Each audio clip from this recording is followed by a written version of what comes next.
Hi and welcome to Gunby Estate Hall and Gardens.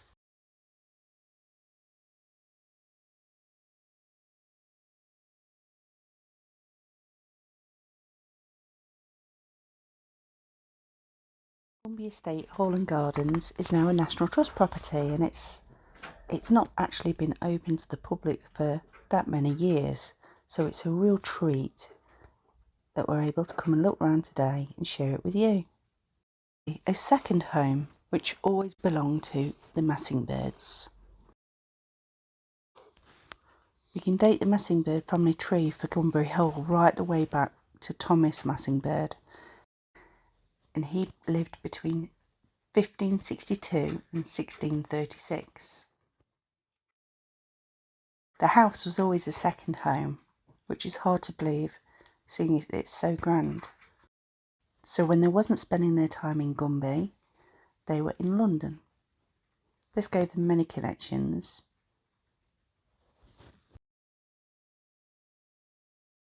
So Gunby Hall, the house itself, actually is over 3 floors. It has a basement, a ground floor and a first floor. Today we're going to have a little walk through the ground and the first floor together.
There's Diana, her youngest daughter, and Mildred. Now, Mildred married one of Charles Darwin's sons, and he had 6. She went round him and said, I'll have this one. You know. Well, he's got more money than the rest.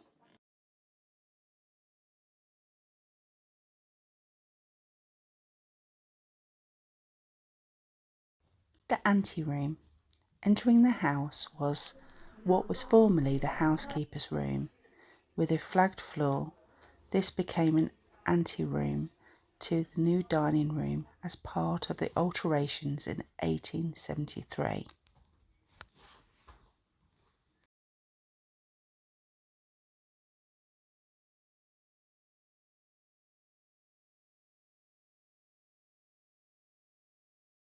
It's one of the finest pieces of 18th century English furniture at Gunby. The quality of the walnut veneers of the original brass handles is excellent.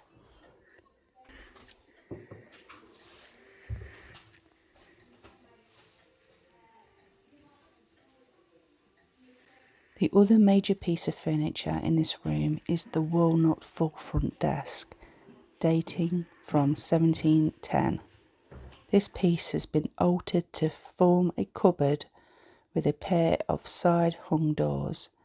In the upper part, it was restored to its original form by Mr. and Mrs. Ristow, following the period of which they owned it.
Plain, smooth ceilings, beautiful plain, panelled walls.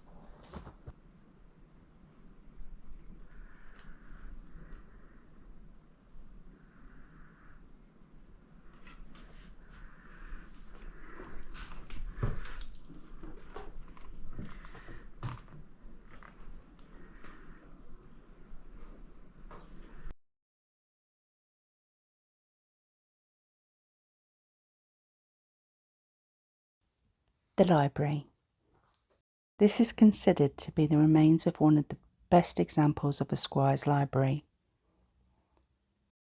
When the house was renovated many years ago in the 1900s, lots of the books were thrown away that were damaged or removed. Some of them were burnt. So what is left was well thought about, largely collected between 1690 and 1730. The books, in their modest way, are a remarkable and vivid testament to the vibrancy and culture of life in a remote corner of Georgian England. However, they have a checkered history.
It isn't just a house to show, it's a home to live in, a home to love, a place filled with memories, walls decorated with family portraits, some of them even spoiled from overcleaning.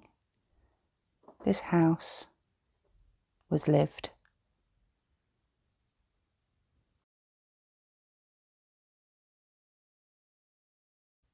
Everything in the house was donated to the National Trust. Not only was the house and the whole estate, but everything in it, all of their contents, was left. Apparently they made the decision sat in the dining room together, a childless couple. They had meetings with the trust and decided that it must be preserved and it must be kept for the following generations. They had to be very careful where the house went to make this happen. When Charles Langton Messingbird added the north wing containing a dining room, this space was created out of the old dining room, the butler's pantry, to act as a drawing room.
Margaret's father, reported a letter from Gunby dated 12th of July. To his youngest daughter Susan, here I am at Gunby, playing master of the house to Mr. Hughes. For Margaret and Stephen are away at Belton. Dear Mr. Hughes is enraptured with this place, the house, the garden, and Margaret, Stephen, everybody at everything. I hope he may so continue. It will help him to paint his picture. This he has not begun, but shown me of this in his free will.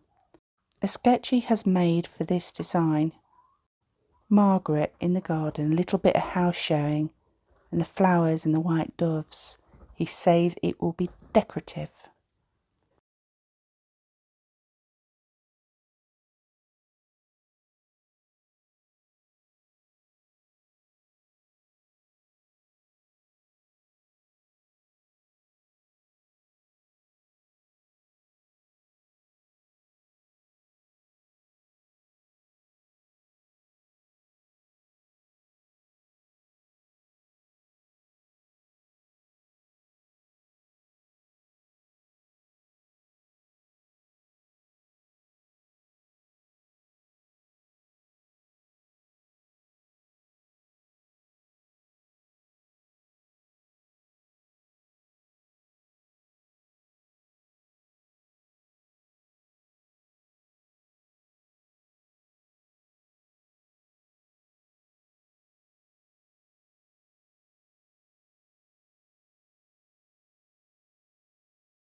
Music room, running the full length of the west front of the 1873 wing. This room came into existence only in 1898, when the wing was extended a further 2 bays to the north and the oak panelling with its complex mouldings was installed. A wedding present to Stephen and Margaret Massingbird from her father. It was in this room that Diana Massingbird coached her strung ensembles, and here that singers sang and choirs rehearsed.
Whether any of the garden walls predate 1700 is uncertain, but it's likely that they were largely as we see them today.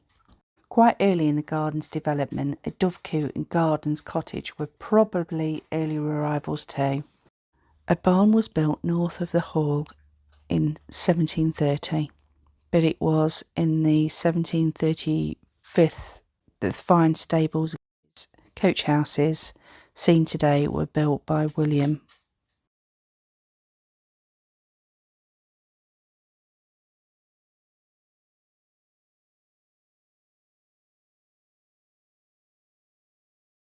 Behind the wall, in a current pagoda garden, all mushroom sheds, grape houses, and a massive dung heap situated behind the stables.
The pagoda garden. There is no prescribed tour of Gunby's gardens, but many like to start with the discreet gate at the north-east corner of the house.